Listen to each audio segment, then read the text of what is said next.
Moving forward.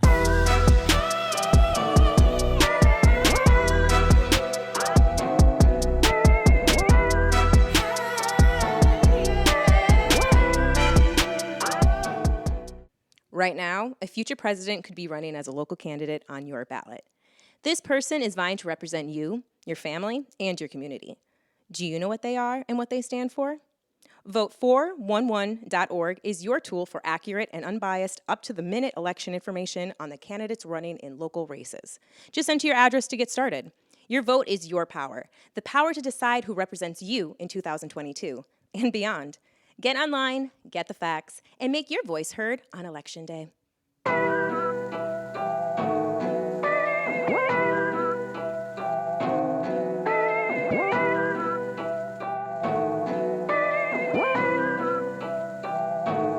Moving forward.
Ready for you. All right, cool. Well, then let's start it from the top. All right. So just to let you know, we got many people listening who don't vote, don't engage, or are about to be registering to vote for the first time. So I like to treat this initial interview with each candidate as if we're talking to people you've never met in the community. So first of all, I'd like you to let everybody know who you are, what your name is, where you stay, and what you're running for. Well, my name is Matthias Kusch. I for Hawaii County Council District 2, which is essentially the north of Hilo. It really is the heart of Hilo, downtown, Kaumana, Waikea, all the parks area, and so I lived here a long time, and I've been a large part of this community, involved in the schools and building bike paths called mixed-use trails here in Hilo. And I just retired from 25 years in the fire department. So kind of taking all that background and experience and community involvement and kind of elevating it by stepping into county council. It's like the next progression. Righteous. All right. So, well, then in transferring all of that mana'o and contribution to the community, what is the thing that stands out most to you at this time that the community needs from your point of view? Well, I've talked to a lot of constituents, and, these kind of decisions don't come lightly. And I work downtown at Central Fire Station, which is one of the busiest stations in the state. And I was there for 10 years. And downtown has kind of suffered on a couple angles. One, the homeless crisis in America really is front and center, and it really has a big downtown. A lot of people are afraid to go downtown because of the homeless situation.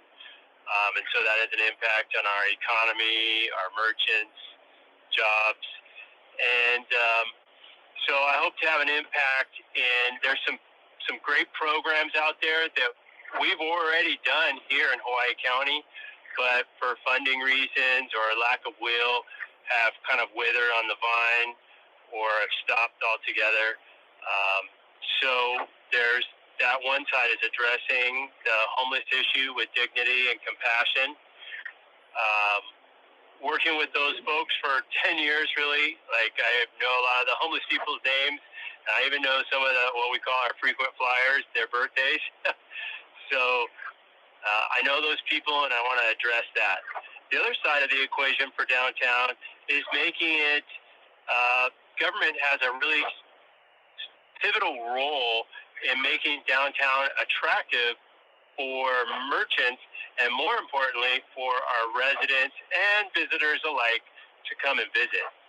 And I was involved in the Downtown Hilo Multimodal Program project from 2015 to 2018. And there's a really good plan that's just sitting on a shelf at Hawaii County. And I really would like to bring that to fruition. It's, when you go to a park and you feel good, there's playgrounds your kids are playing, or in my case, there's pathways, people are rollerblading and stuff. That's an engineered environment, and we can do the same for our downtown. Slow traffic down, make it more pedestrian and bike friendly, better lighting, outdoor seating, all these things. I'm sure if you've traveled, you've been to places that have successfully captured that essence. Absolutely. A lot of Los Angeles has been slowly converted over the past decade to make it easier for mass transit and pedestrian traffic. We see a lot of communities like this on the more rural islands that have higher influx of tourism because they have cleaner and safer or cheaper spots to go. Kihei is pretty much a walking street, so it's not that hard to engineer that in other places, and I really think that in Hawaii an opportunity for that's easier to pass as compared to on the mainland, because we're more open to the idea of mass transit and group travel just because of having the holo everywhere. Yeah, and honestly, we did it before, somewhere along the lines we made our downtowns, speedways, and built malls away from our downtowns. And essentially, malls get you out of your car and walk past shops. And that's what downtowns were for 100 years, And Hilo's downtown is extremely historical and plays a big role, has played a big role in Hawaii's history, and we need to celebrate that. And so that's really my chief goal in joining the council. My second priority really is an area that I have been doing myself for a long time, for 22 years now.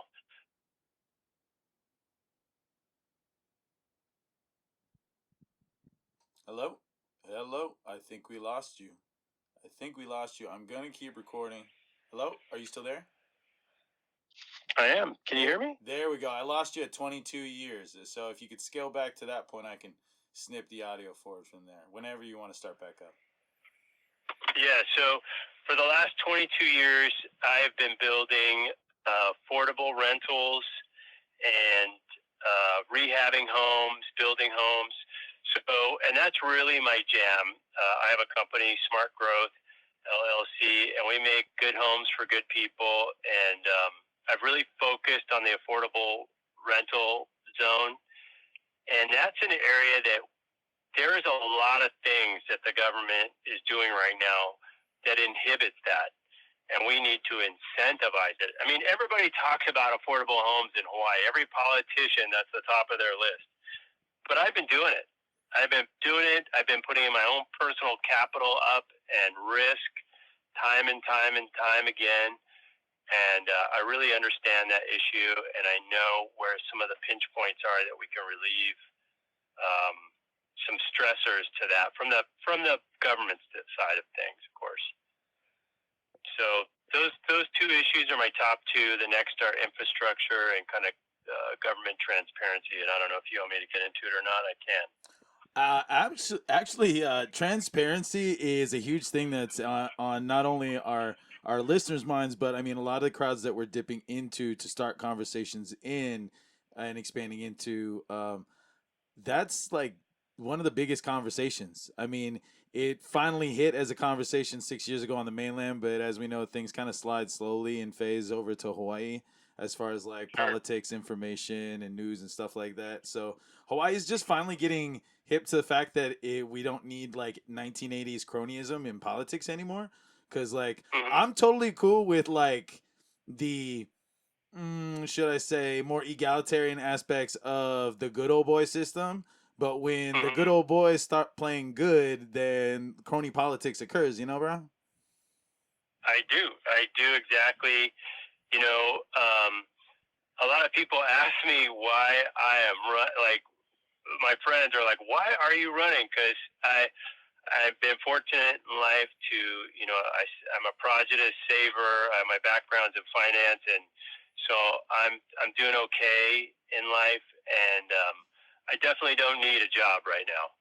But I really feel passionate about a lot of these ideas, and government transparency. I feel like there in Hawaii County at the county level, there's a lot of steps we can take that are pretty easy to um, make government more accessible, easier to understand, and interact with. And a lot of that surrounds our kind of right now under capacity of IT, information technology. Amen. A lot, yeah, yeah. You probably you are at the apex, and you're probably ahead of me on that field. But a lot of things in Hawaii County, you've got to go in person, or you know, go down to an office to read the instructions on what to do, and all these things. I mean, that means you're taking a drive across town and burning gas. It's $6 a gallon, and climate change. There's all these things that are completely unnecessary, and so that's one side of that transparency equation, is just being more user friendly.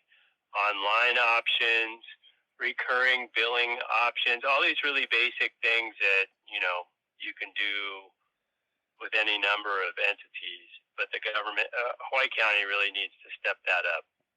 Um, and that's one of our. I'm on this Cost of Government Commission, and that's one of our focuses, is to try and make billing and such more easier to understand, easier to set up, and um, easier for like revolving um, charges. So, and that all takes time out of your day. If you've got to write a check, drive down, give it to the county person, they write your receipt, all of that stuff. So that's one side of it. The other side of it is making government easier to understand. And a lot of our government functions, you can't find the information. And again, this is ties into IT, because that's really how we gather information nowadays. And even the people, the clerks and stuff, if you go down to planning, they often can't find stuff because of IT issues. So that's a big part of it. Government should be understandable for the layman. You shouldn't have to hire a consultant to sort out your issue. Our Can I clerks should stop you be right there? equipped. I Yeah. actually find that to be a huge issue on every island. When my grandfather and his family, we moved out because all the displacement, and then me as a returning Kanaka trying to come back in. The one weird detachment that I noticed from the mainland is how much our local and state government is, and just a lot of our infrastructure systems are consultant dependent. Now, I'm cool with private corporations and private peoples trying to contribute to their community, but I've noticed that there's a huge amount of carpetbagger consultants coming from as far away as the East Coast or even other countries. And our dollar is going back to those places because that's where their headquarters are. And then that's taking from our economy. And then we also don't have any healthy competition for the youth coming out of college because any of these kids that are getting like certificates from like Facebook and Instagram or learning how to become media content creators, none of them are getting optioned because you've got large corporations that can come in, send three guys on vacation, and give you a product muled by people who live in a cheaper economy. Hmm. Yeah. No, it's really a challenge. And the other part of that, what you're kind of describing, is that it's an income inequality issue. If you're a homeowner and you're just making it, which I'm sure you've heard of Alice, and you have an issue like with permitting or planning or who knows what, you don't have the means to spend $5 or $10 or $20,000 to hire a consultant to walk you through to correct the problem. Mm-hmm. That kind of stuff really strikes me as like it's all there. Why can't the building division express to you like here's the steps you need to take? I mean, you're going to do the legwork, right? And if you're wealthy, you can just hire someone and they do the legwork and they figure it out. But if you're not, you should be able to get that information. And I see it all the time when I'm down at planning and building in our county, especially. People are really frustrated because they get these oversimplified brochures, but that, cover the most obvious stuff. Mm-hmm. But a lot of the smaller details, that's what everybody gets stuck in. And there's always someone there. You go to planning anytime, and if there's three people in line, one of those people is going to have something they're really frustrated with, and they're basically turned around without an answer. So anyway, that's part of government transparency, and it's not an easy fix, but it's going to really start with a robust IT department, and so that people can do their research at home and have those links and stuff like that in our county are often dead ends. So that's part of it. The other one is infrastructure, and everybody talks about lousy roads, and in Hawaii County, the hot topics are wastewater division and solid waste. We're trucking rubbish from the east side over to the west side. Extremely unclimate friendly, wasteful dollars, so many things. So, and then roads, there seems to me no rhyme or reason. Small residential roads that are in good condition get repaved, and then our arterials where you're like rearview mirrors falling off the front windshield from bouncing around, and your fillings are falling out from the road. And that kind of stuff right now, how it stands, is basically whoever cries the loudest gets attention. And it's in the media right now about how dollars have gone unspent, designed on roads and bridges and such.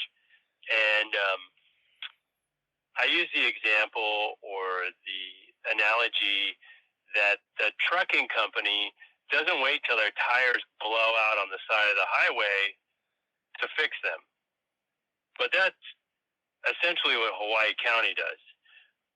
The trucking company, they look at their tires each day, each morning, and they go, hey, the front, driver's side tire is going to need to be changed. It's within 330 seconds tread depth or whatever the engineering spec is. And they get it changed, correct? Just as if you would do that with your own car, right? 5,000 miles, time to change the oil. You don't wait till the motor blows. Absolutely. And yeah, it's very straightforward. Those are basic like engineering controls, and the same can be applied to homes. Preventive maintenance. Yeah, you said it. Preventative maintenance. So Hawaii County has a kind of a interesting setup. It has 7 employees in the Department of Public Works who are tasked with fixing all the electrical, plumbing, painting, and carpentry in the entire county. That's from the bathrooms in Kawika at the park, beach park, to the mayor's office, to the fire stations, to the police stations. I mean, all those facilities are maintained by 7 people. It's like, there's just no way anybody can do it. No way. You know, it's chronically stuff is broken. So that's the kind of thing we need to spool that up and create, I think, from the bottom up, a better system to address our infrastructure and base it on engineering specs. You know, roads have very specific engineering specs, and based on their use should be put in a queue so that they hit this engineering spec and it has this number of daily vehicles. You know, it moves up the queue, right? So that our most heavily used arterial roads, you know, maybe have a priority over smaller residential roads, but they all get addressed based on that system. Does that kind of make sense? Right on, right on. I think we get what you're spilling there, bro. So we don't have much time left in this segment here. So I'd like to ask you, can we talk story again about like a month out, see how your campaign's going, and take a little more time to maybe discuss one issue in particular, and allow me the time to find some questions from your community that you might be able to answer for your constituency? Absolutely. That would be fantastic. Right on. So before you go, can we let everybody know how to follow your campaign, how to get in touch with you, and how they can support you online or in person? Sure. I appreciate that, Kawika. So it's votekusch.com is the name of our campaign, and it's our website. So I'm pretty sure if you get to VOTEKU, it'll auto-populate. It's been, we got a lot of interest. You know, we look at the metrics, and everything's on there. Phone number, email, you know, contributions are, of course, appreciated. Please check out. There's a Meet Matthias. It has my background, you know, my personal history. We have an issue page to kind of develop that, and you can look at where I stand on issues and how I plan to tackle them. It's all on there. I also have an Instagram and Facebook presence, votekusch.com. Right on, right on. Well, mahalo pia for your time today, sir. Matthias Kusch, everyone, thank you, sir. Hey, thank you, Kawika. I really appreciate it. You take care. You too. Aloha. Okay. See you.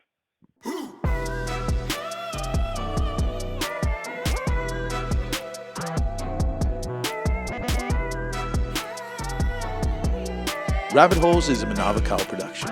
This episode was produced by Kawika Hoke and Sarah Rodriguez. Make sure to subscribe and follow on your favorite podcast platforms to add our weekly episodes to your queue.